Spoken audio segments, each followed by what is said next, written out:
Hi hello ನಮಸ್ತೆ welcome back to SEBI ಊಟ channel. ಹೇಗಿದ್ದೀರಾ ಫ್ರೆಂಡ್ಸ್? ಎಲ್ಲ ಚೆನ್ನಾಗಿದ್ದೀರಾ ಅಂದ್ಕೊಂಡಿದ್ದೀನಿ. ನಾನು ಕೂಡ ಚೆನ್ನಾಗಿದ್ದೀನಿ ಫ್ರೆಂಡ್ಸ್. ಇವತ್ತು ನಾನು ನಿಮಗೆ ಕುರ್ಮಾ ಮಾಡಿ ತೋರಿಸ್ತಾ ಇದ್ದೀನಿ. ಬನ್ನಿ ಮಾಡೋದು ಹೇಗೆ ಅಂತ ನೋಡೋಣ.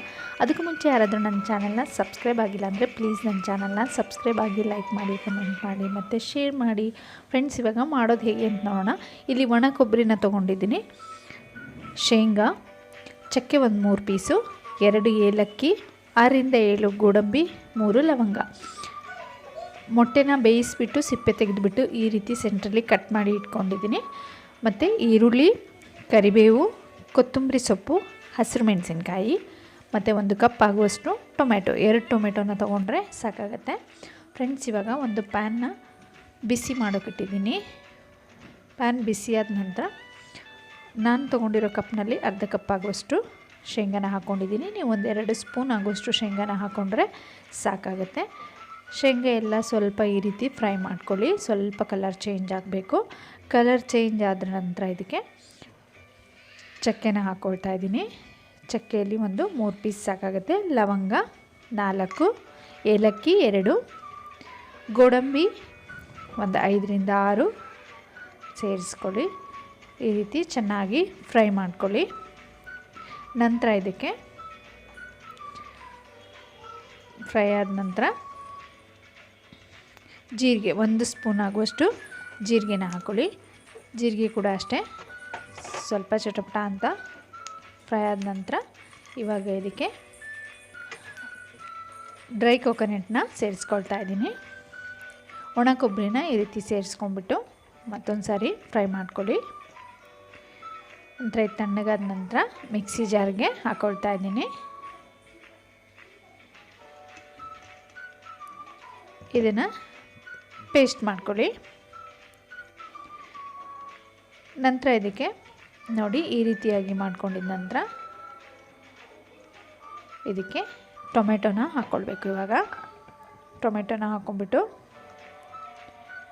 ಮತ್ತೆ ಒಂದು ಸಾರಿ ಈ ರೀತಿ ಫೈನ್ ಪೇಸ್ಟ್ ಮಾಡ್ಕೊಳ್ಳಿ. ಇವಾಗ ಫ್ರೆಂಡ್ಸ್ ಇಲ್ಲಿ ಒಂದು ಕಡಾಯಿನಲ್ಲಿ ಎಣ್ಣೆ ಹಾಕಿಬಿಟ್ಟು ಇಡ್ತಾಯಿದ್ದೀನಿ. ಸ್ವಲ್ಪ ಎಣ್ಣೆ ಹಾಕಿ ಇದಕ್ಕೆ ಅರ್ಧ ಸ್ಪೂನ್ ಆಗುವಷ್ಟು ಅಚ್ಚಕಾರದ ಪುಡಿ, ಅರಿಶಿನ ಹಾಕಿಬಿಟ್ಟು ಮೊಟ್ಟೆನ ಫ್ರೈ ಮಾಡ್ಕೊಳ್ಳಿ. ಫ್ರೆಂಡ್ಸ್ ಇಲ್ಲಿ ನಾನು ಮೊಟ್ಟೆ ಬೇಯಿಸುವಾಗಲೇ ಉಪ್ಪು ಹಾಕಿದ್ದೀನಿ. ನೀವು ಉಪ್ಪು ಬೇಕಾದರೆ ಇವಾಗ ಫ್ರೈ ಮಾಡ್ಕೊಳ್ಳುವಾಗ ಉಪ್ಪನ್ನು ಸೇರಿಸ್ಕೊಳ್ಬೋದು. ಎಲ್ಲ ಕಡೆ ಸ್ವಲ್ಪ ಕಲರ್ ಚೇಂಜ್ ಆಗೋದ್ವರೆಗೂ ಈ ರೀತಿ ಲೈಟಾಗಿ ಮಿಕ್ಸ್ ಮಾಡ್ಕೊಳ್ಳಿ. ತುಂಬ ಮಾಡ್ಕೊಳ್ಬೇಡಿ, ಆವಾಗ ಮೊಟ್ಟೆ ಒಂಥರ ನಾರಾಗಿ ಅಷ್ಟು ಚೆನ್ನಾಗಿ ಬರೋದಿಲ್ಲ. ಲೈಟಾಗಿ ಇರಬೇಕು. ಈ ರೀತಿ ಫ್ರೈ ಮಾಡ್ಕೊಂಡಿದ್ದ ನಂತರ ಇವಾಗ ಇದಕ್ಕೇ ಎಣ್ಣೆ ಸಾಕಾಗುತ್ತೆ. ಇಲ್ಲಿ ನಾನು ಹಾಕ್ಕೊಂಡಿದ್ದು ಎಕ್ಸ್ಟ್ರಾ ಎಣ್ಣೆನ ಸೇರಿಸ್ತಾ ಇಲ್ಲ. ನೀವು ಕಡಿಮೆ ಎಣ್ಣೆ ಹಾಕ್ಕೊಂಡಿದ್ರೆ ಸ್ವಲ್ಪ ಎಣ್ಣೆನ ಹಾಕ್ಕೊಳ್ಳಿ. ಇವಾಗ ಇಲ್ಲಿ ನಾನು ಜೀರಿಗೆ ಹಾಕ್ಕೊಳ್ತಿದ್ದೀನಿ.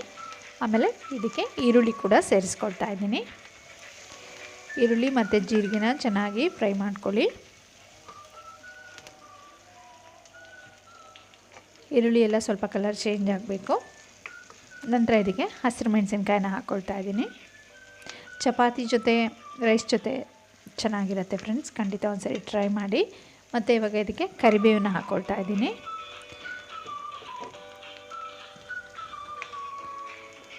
ನೀವು ಬೇಕಿದ್ದಲ್ಲಿ ಸ್ವಲ್ಪ ಇನ್ನೂ ಎಣ್ಣೆನ ಸೇರಿಸ್ಕೊಳ್ಬೋದು. ಶುಂಠಿ ಬೆಳ್ಳುಳ್ಳಿ ಪೇಸ್ಟ್ 1 ಸ್ಪೂನ್ ಆಗುವಷ್ಟು ಹಾಕ್ಕೊಳ್ತಾ ಇದ್ದೀನಿ.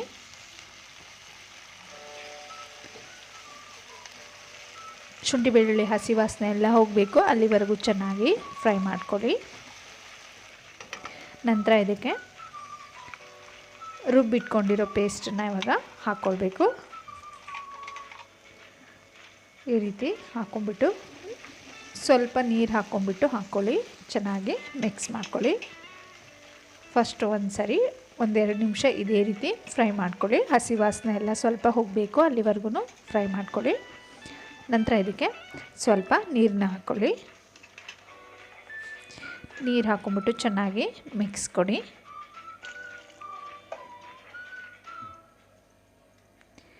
ನಿಮಗೆ ಎಷ್ಟು ನೀರು ಬೇಕೋ ಅಷ್ಟು ನೋಡಿ ಹಾಕ್ಕೊಳ್ಳಿ. ರುಚಿಗೆ ತಕ್ಕಷ್ಟು ಉಪ್ಪು, ಉಪ್ಪು ಹಾಕಿಬಿಟ್ಟು ಒಂದು ಸರಿ ಚೆನ್ನಾಗಿ ಮಿಕ್ಸ್ ಕೊಡಿ. ಇವಾಗ ಇಲ್ಲಿ ಹಳದಿನ ಒಂದು ಅರ್ಧ ಸ್ಪೂನ್ ಆಗುವಷ್ಟು ಹಳದಿನ ಹಾಕ್ಕೊಳ್ಳಿ. ಖಾರ ನೋಡಿ ಹಾಕ್ಕೊಳ್ಳಿ, ನೀವು ಖಾರ ಹೇಗೆ ತಿಂತೀರೋ ಹಾಗೆ. ನಾನಿಲ್ಲಿ ಒಂದು ಸ್ಪೂನ್ ಆಗುವಷ್ಟು ನಾನು ಅಚ್ಚ ಖಾರದ ಪುಡಿನ ಹಾಕ್ಕೊಂಡಿದ್ದೀನಿ. ಮತ್ತು 1 ಸ್ಪೂನ್ ಆಗುವಷ್ಟು ಧನಿಯಾ. ಚೆನ್ನಾಗಿ ಈ ರೀತಿ ಮಿಕ್ಸ್ ಮಾಡಿ ಚೆನ್ನಾಗಿ ಕುದಿಬೇಕು. ಒಂದು ಅರ್ಧ ಸ್ಪೂನ್ ಆಗುವಷ್ಟು ಗರಂ ಮಸಾಲ,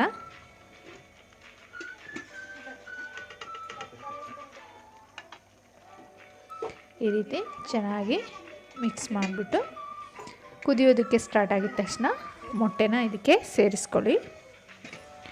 ಮುಚ್ಚಿಟ್ಬಿಡಿ. ಒಂದು 3ರಿಂದ 4 ನಿಮಿಷ ಇದನ್ನು ಚೆನ್ನಾಗಿ ಕುದಿಸ್ಕೊಳ್ಳಿ. ಮಸಾಲದು ಹಸಿ ವಾಸನೆ ಎಲ್ಲ ಹೋಗಬೇಕು. ಕುದ ನಂತರ ಇದಕ್ಕೆ ಕಟ್ ಮಾಡಿಟ್ಕೊಂಡಿರೋ ಕೊತ್ತಂಬರಿ ಸೊಪ್ಪನ್ನು ಸೇರಿಸ್ಕೊಳ್ತಾ ಇದ್ದೀನಿ.